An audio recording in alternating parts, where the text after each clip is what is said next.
దేవుని యొక్క వాక్యాన్ని చదువుకున్నాం. ఈ రాత్రికాల సమయంలో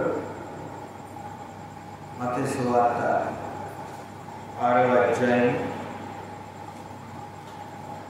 మొదటి వచనాన్ని చదువుకున్నాం.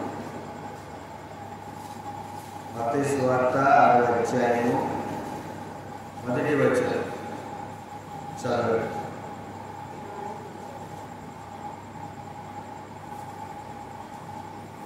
మత్తయి సువార్త 6వ అధ్యాయము మొదటి వచనం.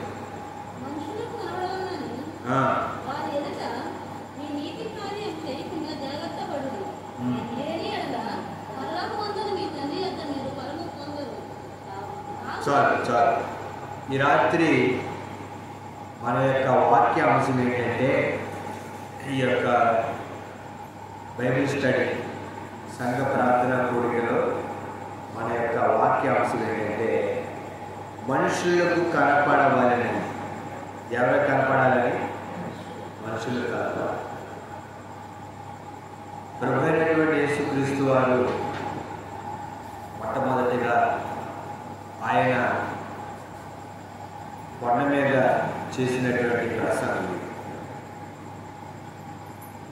యేసుక్రీస్తు ప్రభువారు బోధకులకే బోధకులు.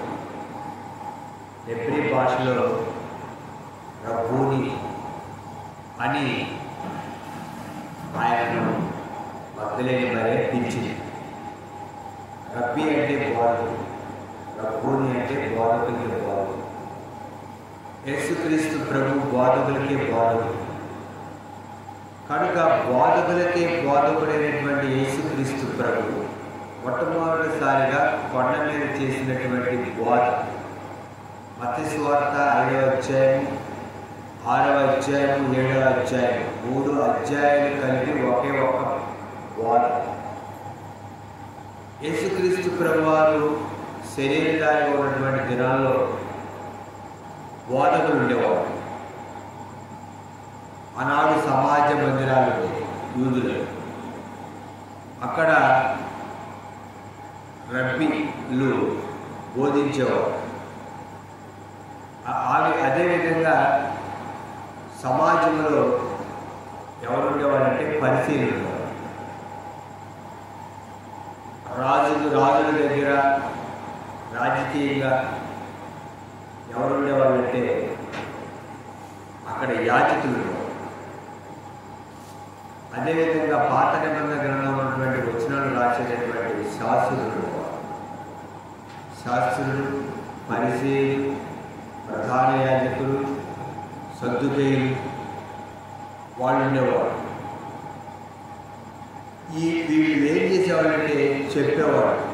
ఆనాటి కాలంలో ఉన్నటువంటి సామాన్యమైనటువంటి ప్రజలకు చెప్పేటటువంటి వాళ్ళు. ధర్మశాస్త్ర ఉపదేశకులు, ధర్మశాస్త్రాన్ని చెప్పేటటువంటి ఉపదేశించేటటువంటి ఉపదేశకులు, బోధకులు. కానీ వాళ్ళ బోధ వేరు, యేసుక్రీస్తు ప్రభువారు చెప్పినటువంటి బోధ వేరు. ఈ రాత్రి చదవబడిన లేఖన భాగం మత్తయి సువార్త. మత్తయి గారు ఆయన సోకర్, లేవి అని పేరు, పన్నులు వసూలు చేసేటటువంటి వ్యక్తి రోమా ప్రభుత్వం. ఆయనను తప్పిపోయినటువంటి ఇస్కరియోతు యోధ స్థానంలో అపోస్తలులు చీటీ వేసినప్పుడు మత్తయి పేరు చీటీ వచ్చింది. తప్పిపోయినటువంటి ఇస్కరియోతు బదులుగా మత్తయి గారిని అపోస్తలుగా నియమించారు. ఆ మత్తయి గారు రాసినటువంటి ఈ సువార్త ఎవరికి రాయబడిందంటే యూదులు. సువార్త అనేది ఒకటే ఒక సువార్త. అదే సువార్తలో మత్తయి గారు యూదులకు, మార్కు గారు రోమీలకు, లూకా గారు గ్రీకులకు, యోహాను గారు సర్వలోకానికి రాశారన్నమాట. ఒకే సువార్త. యూదులు ఉన్నారు, ఆనాటి కాలంలో గ్రీకులు ఉన్నారు, ఆనాటి కాలంలో రోమీలు ఉన్నారు. కనుక వాళ్ళందరికీ అన్యులు కూడా ఉన్నారు. కనుక సర్వలోకానికి సువార్త ప్రకటించబడాలనే ఆలోచనతో పరిశుద్ధాత్మ దేవుడు భక్తుల ద్వారా తన యొక్క మాటలు రాయించారు. ఈ రాత్రి మనం నేర్చుకోవాల్సిన అంశం ఏంటంటే మనుషులు కనపడాలి అని మనం అనుకోకూడదు.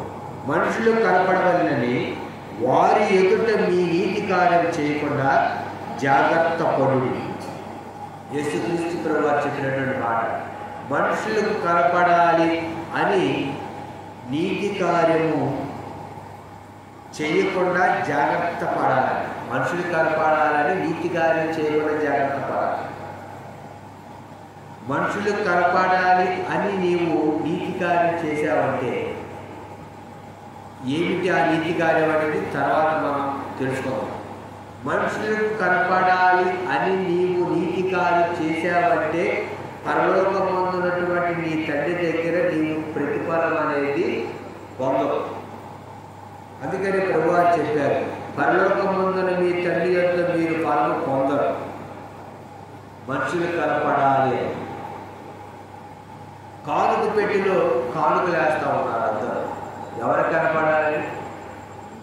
మనుషులు కనపడాలి.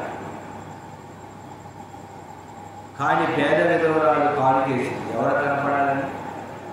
దేవుడు కనపడాలి. అందుకని ప్రభువు అన్నారు, వాళ్ళందరూ వేసిన దానికంటే గొప్పగా వేసింది. కనుక ఈమె దేవుడి దగ్గర ప్రతిఫలం పొందిందని ప్రభువు చెప్పారు. నేను చదువుతాను, వినండి జాగ్రత్తగా.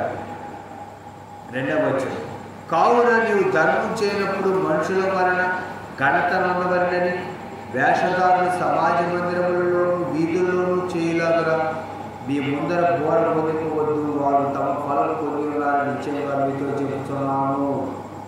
మనుషులకు కనపడాలి. చూడండి, ఈనాడు క్రైస్తవ సమాజంలో ఈనాడు ఏం జరుగుతుందంటే 100% మనుషులకు కనపడాలి. దేవుడు కనపడాలని కాదు. పాట పాడాలని మనుషులు కనపడాలని, వాక్యం చెప్పాలని మనుషులు కనపడాలని, కానుక ఇవ్వాలన్నా మనుషులు కనపడాలని, దేవుడికి ఏదైనా తీసుకొచ్చినా ఎవరు కనపడాలి? మనుషులు కనపడాలి. మనుషులు కనపడాలి. దాని మీద పేరు రాపించిన మనుషులు కనపడాలి. కానుక పెట్టి మీద పేరు రాపించిన మనుషులు కనపడాలి.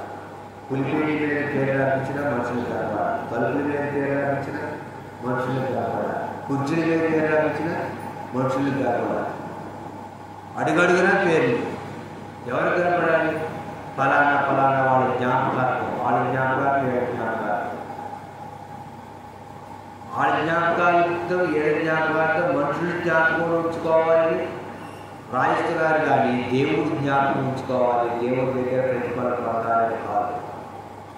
అందుకని ప్రభువు చెప్పారు, మీ తండ్రి యొక్క మీరు ఫలం పొందరు. ఎందుకంటే మనుషులు కనపడానికి చేస్తున్నారు కదా. ఇక దేవుడి దగ్గర ప్రతిఫలం ఏముండదు. దేవుడి దగ్గర ప్రతిఫలం కొంతమంది చూడండి, దేవుడికి కాలు ఇచ్చేటప్పుడు కూడా అందరూ చూస్తున్నారు అని చెప్పి కాలు ఇస్తారు. నీవు ప్రతిఫలం ఏం తీసుకున్నావు అంటే నువ్వు పొందుకోవు. మనుషుల వలన రూపాయి ఉపయోగం ఉండదు. మనుషులు కనపడాలని నువ్వు ఏదైనా చేస్తే రూపాయి మనుషుల వల్ల నీకు ఉపయోగం. మనుషులు మెచ్చుకుంటారు, ఆహా ఓహా చప్పట పడతారు తప్ప నీవు ఉప్పుని తగ్గించిపోయి నువ్వు సంతోషిస్తూ తప్ప దాని ద్వారా రూపాయి. దేవుడు చూడాలి. దేవుడు చూస్తున్నాడు. నేను చేసే దేవుడు చూస్తున్నాడు, దేవుడు మెచ్చుకుంటాడు అని నీవు ధర్మం చేస్తే, నీవు నీతి కార్యం చేస్తే అది దేవుడి దగ్గర గొప్ప ప్రతిఫలం. దేవుడి దగ్గర ఉంటుంది ప్రతిఫలం. కానీ మనుషులు చూడాలని చేస్తే నువ్వు ప్రతిఫలం ఎలా ఉంటుంది? ఉండదు. మనుషులు చూడాలని చేయదు. దేవుడు చూడాలి. దేవుడు మెచ్చుకోవాలి. ప్రభు ఎవరైతే మెచ్చుకుంటారో వాళ్ళు ధన్యులు. మనుషులు ఎవరైతే మెచ్చుకుంటారో వాళ్ళు అన్యులు. వాళ్ళ లోకస్తులు మనుషులు మెచ్చుకోరుకునేవారు. అదే మనం చేసేది ఎవరు మెచ్చుకోవాలంటే యేసుక్రీస్తు ప్రభువారు మెచ్చుకోవాలి. అందుకని పౌలు గారు ఏమన్నారు తెలుసా? ప్రభువు నన్ను మెచ్చుకుంటాడు, ప్రభువు మెచ్చుకున్నవాడు ధన్యుడు. ఆయన బడా నమ్మకమైన దాసుడా అని అంటే అంతకంటే కావాల్సిన కోట దేవదూతల ముందు పరిశుద్ధులు. మనం చేసే ప్రతిదీ దేవుడు చూస్తున్నాడు, దేవుడు మహిమ కోసం, దేవుడి కోసం అనే ఆలోచనతో మనం చేస్తే దాన్ని ఖచ్చితంగా దేవుడి దగ్గర ప్రతిఫలం ఉంటుంది. మనుషులు చూడాలి, మనుషులు మెచ్చుకోవాలి, మనుషులు నన్ను పొగడాలి అని చేస్తే దేవుడి దగ్గర మీకు ప్రతిఫలం అనేది పొరపాటు కూడా ఉండదు. అందుకని యేసుక్రీస్తు ప్రభువారు ఏమని చెప్పారు? మనుషులు మిమ్మల్ని కొనియాడినప్పుడు మీకు శ్రమ ఏంటి? మనుషులు మిమ్మల్ని కొనియాడినప్పుడు మీకు శ్రమ. దేవుడు మిమ్మల్ని మెచ్చుకున్నప్పుడు మీకు మేలు, ఘనత. ప్రభువు మెచ్చుకోదగిన వాడు. అదేవిధంగా దేవుడు మెచ్చుకోవాలి, దేవుడు మెప్పుకోవాలి, మనుషులు మెప్పుకోవాలి. కానీ ఈ రాత్రి మన యొక్క వాతావరణం ఏంటంటే మనుషులకు కనపడాలి. మనుషులకు కనపడాలని నువ్వు నీతికార్యం చేయకూడదు. దేవుడు కనపడాలని నువ్వు నీతికార్యం చేస్తే దేవుని వాక్యం ఏం చెప్తా ఉంది? 3వ వచనంలో, నీవైతే ధర్మం చేయనప్పుడు నీ ధర్మము రహస్యంగా ఉన్న నిమిత్తము నీ కుడి చేయి చేయని నీ ఎడమ చేతికి తెలియకుండా ఉండవలని. అట్లయితే రహస్యం ముందు చూచు తండ్రి నీకు ప్రతిఫలం ఇచ్చును. కుడి చేతితో చేసే ఎడమ చేయి తెలియవాలి. దేవుడు వాక్యం ద్వారా మాట్లాడాలి. ఈరోజు మనం ఏదైనా చేస్తున్నామంటే ఎంతమందికి తెలిసిద్దో, ఎంతమందికి తెలియాలని చేస్తాం, ఎంతమంది మెచ్చుకోవాలని చేస్తాం. అదే దేవుడు మెచ్చుకోవాలి అనే ఆలోచనతో మనం చేయాలి. కుడి చేతితో చేసేది ఎడమ చేతితో తెలియకూడదు. కొంతమంది చూడండి, ఎవరికైనా సాయం చేసి వెంటనే ఫోటో తీసి వాట్సాప్లో స్టేటస్లో పెడతారు. అప్పుడు ఎవరైతే ప్రతిఫలం? మనుషులనే ప్రతిఫలం వచ్చేసి దేవుడి దగ్గర లేదు. చేసింది ఘోరంతా, చెప్పింది కోట. చేసింది ఘోరంతా, చెప్పింది కోట. ఏగలరు సరే, ఎవరో కూడా చూసి ప్రేరేపించబడి ఇతరులు కూడా సహాయం చేయాలని ఆలోచించి చేస్తే మంచిదే. ఉదాహరణకి 1-2 ఫోటోలు పెడితే మంచిదే, కానీ 10 ఫోటోలు పెట్టాలి. అదే ఆ యాంగిల్, ఈ యాంగిల్, ఆ యాంగిల్. కనుక దానివల్ల అసలు వ్యర్థం. వాక్యం చెబుతున్నటువంటి సత్యం మనుషులకు గ్రహింపురాలు. వాక్యం ఏం చెబుతుంది, మనం ఏం చేస్తాం అనేది మనం ఎప్పటికప్పుడు ఏం చేసుకోవాలంటే సరి చేసుకోవాలి. కనుక మనుషులకు కనపడాలి, దేవుడికి కనపడాలి. అదే దేవుని వాక్యం ప్రకటించబడాలి. దేవుడు మెచ్చుకోవాలి. మనుషులు మెచ్చుకున్నా మెచ్చుకోకపోయినా పర్లేదు. కనుక మనుషులు కనపడాలని ఎప్పుడు మనం విశ్వాసాత్మీయ జీవితంలో మనం ఎప్పుడు చేయకూడదు. మనుషులు కనపడాలి, దేవుడు కనపడాలి, దేవుడు మెచ్చుకోవాలి. రెండో విషయం మనం నేర్చుకున్నాం ఈ రాత్రి. చూడండి, దేవుని యొక్క వాక్యం 5వ వచనం మరొకరు చదవాలి మీరు.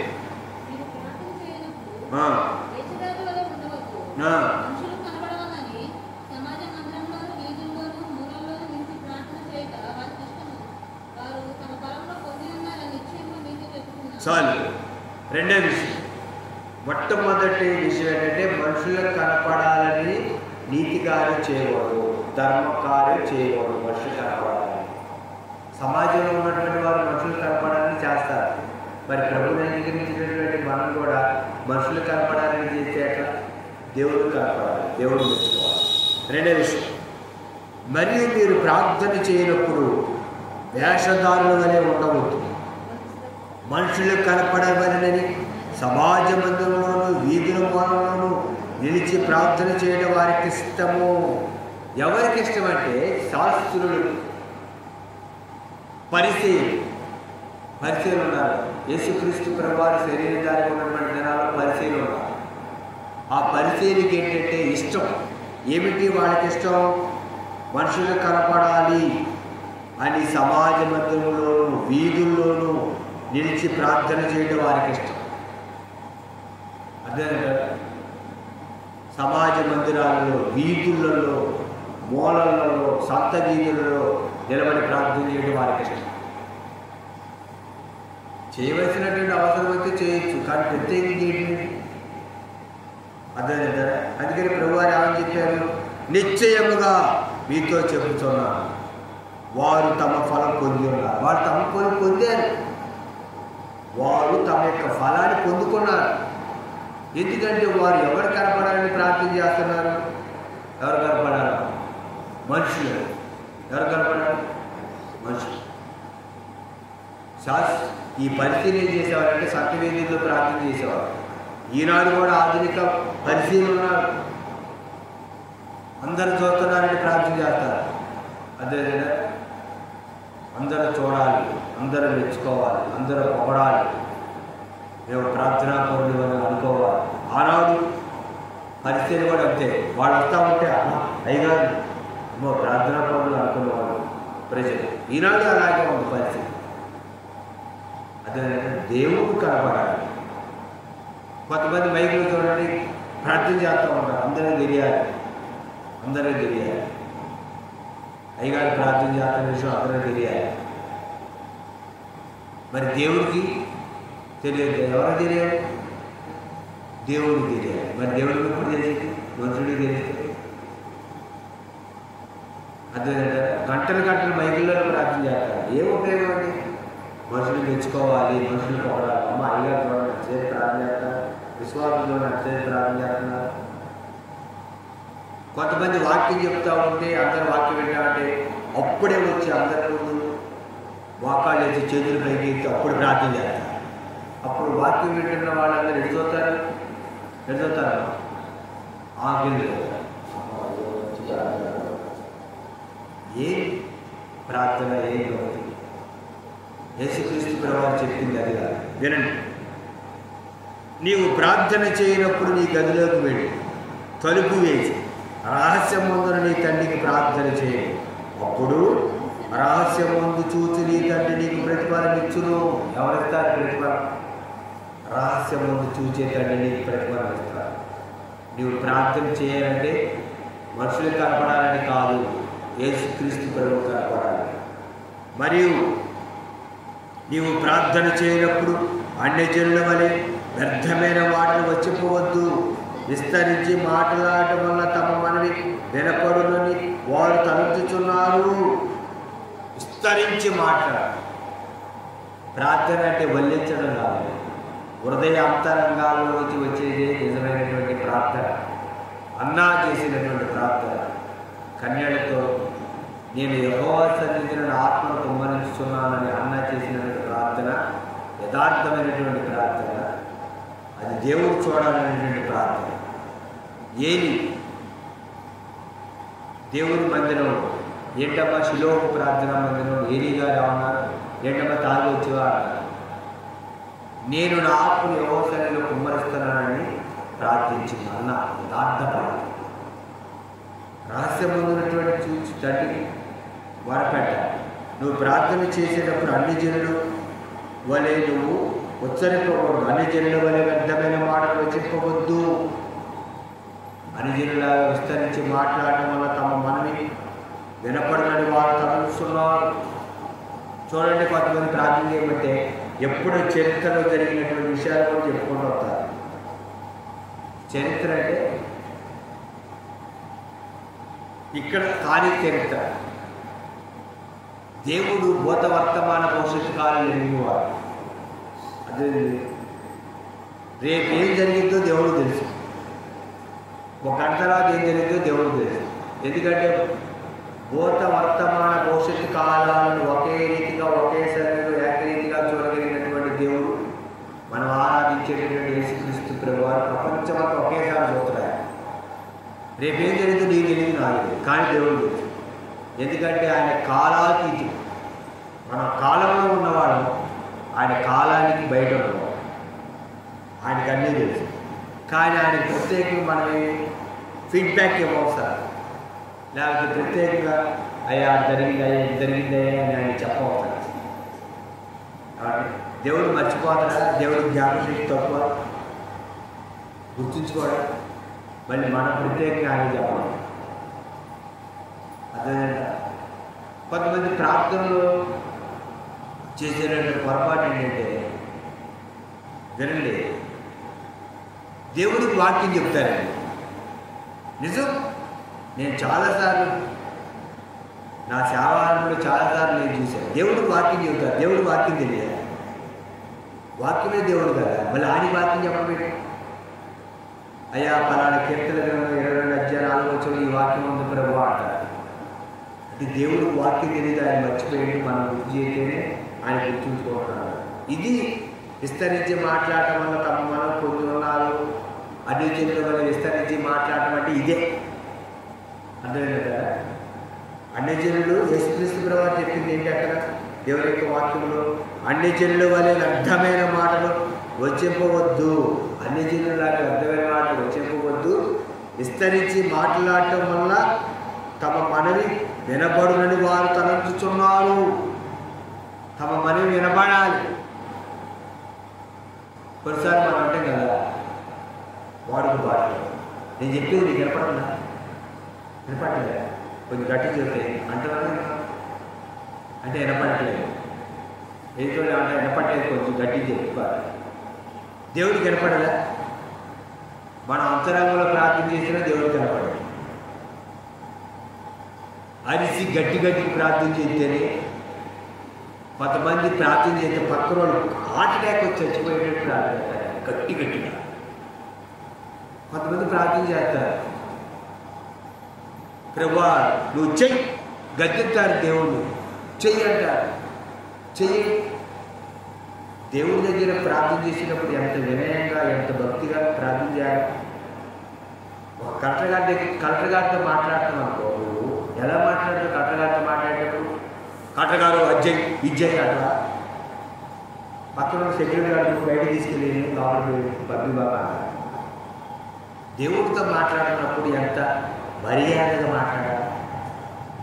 ఆయన రాజుల రాజు ప్రభువుల ప్రభు సర్వలోకాలు సృష్టించిన దేవుడితో మాట్లాడినప్పుడు ప్రభువా సహాయం చేయి, కనికరించండి, తోడుగా ఉండండి.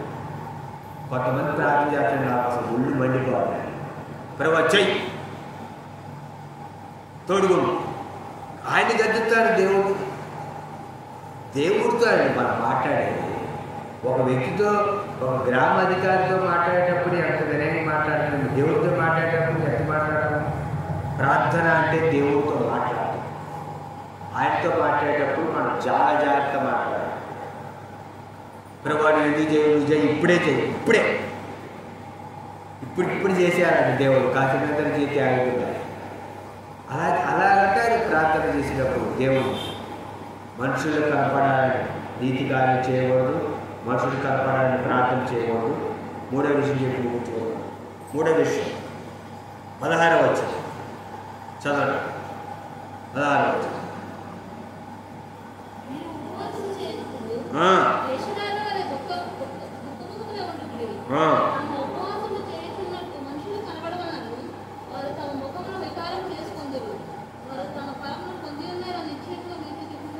చాలు. ఈ పరిస్థితి ఏం చేసేవాళ్ళంటే ఉపవాసం ఉన్నప్పుడు వాళ్ళు ఏం చేసేవాళ్ళంటే, మీరు ఉపవాసం చేయనప్పుడు వేషధారుల వలె దుఃఖముఖలై ఉండకూడి. చూడండి, తాము ఉపవాసం చేస్తున్నట్లు మనుషులకు కనపడవాలని. ఎవరు కనపడాలి? మనుషులు.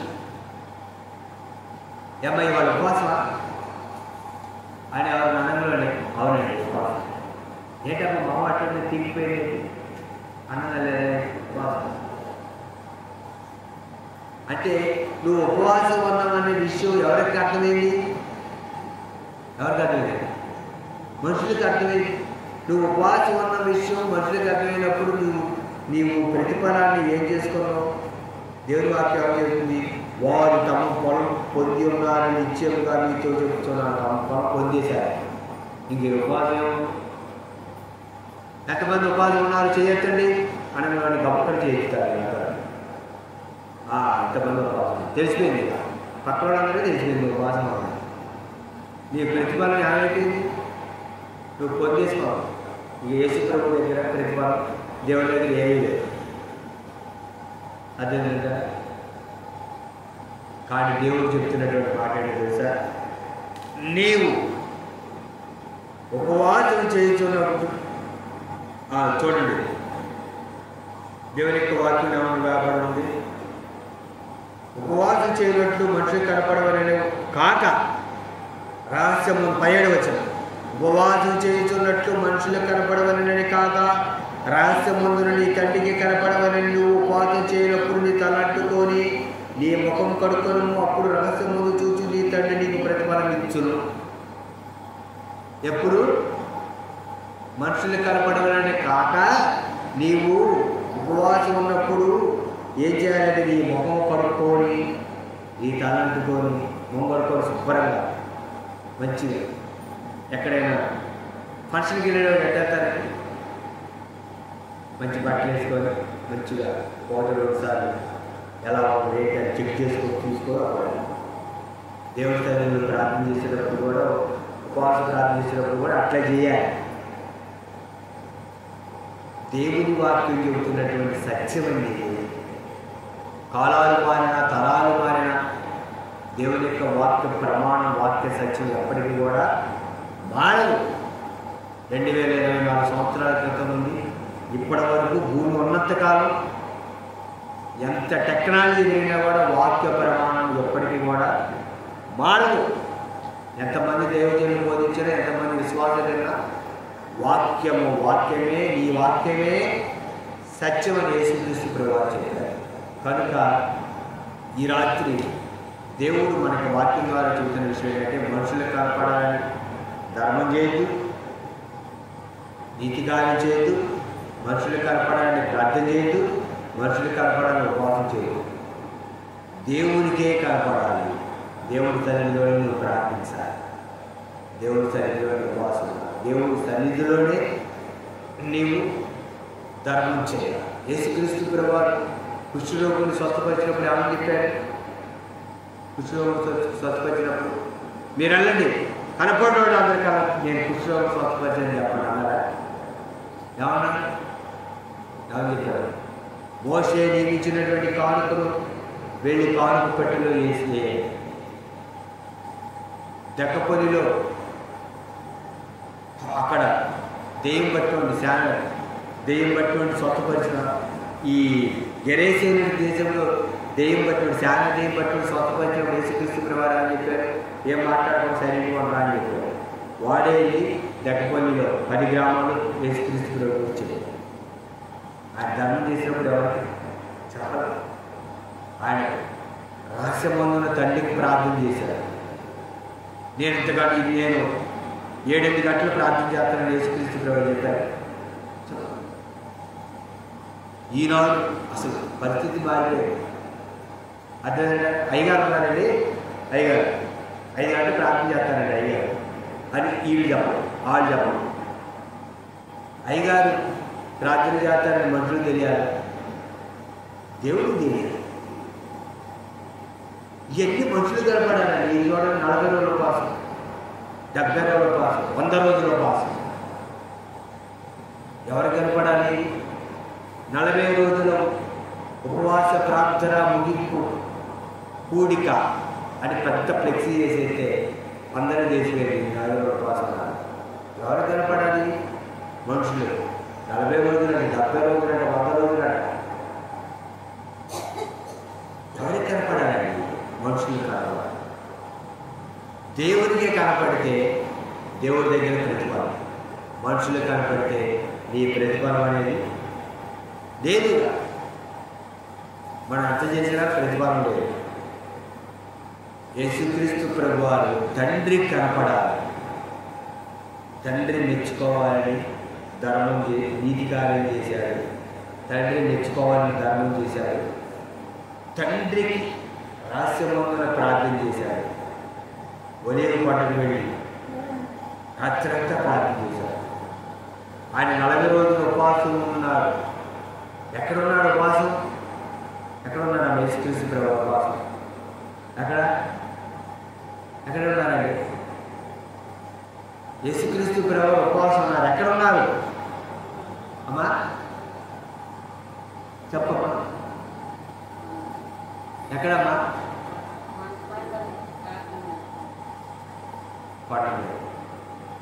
అరణ్యంలో.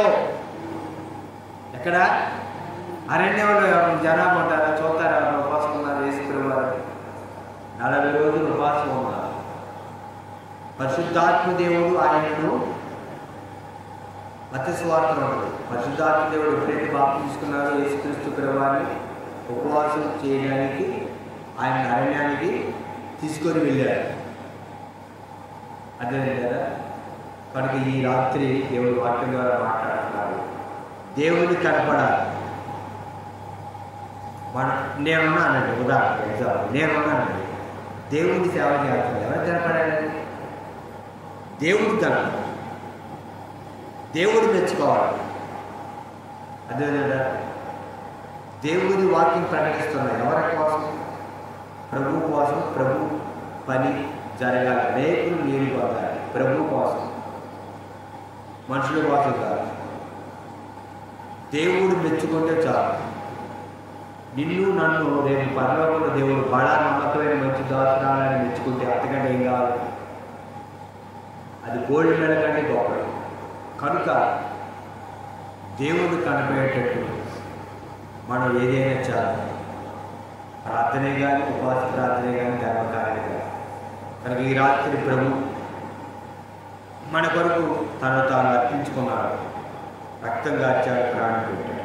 ఆయన సన్నిధిలో వాకులు ఇచ్చి ప్రభు మనుషులకు మెచ్చుకోవాలని కాకుండా నీవు మెచ్చుకునేటట్టు నేను ఉంటానని తీర్మానం తీసుకున్నాను. అట్టి కృపా ప్రభు గురించి కాక ఆమె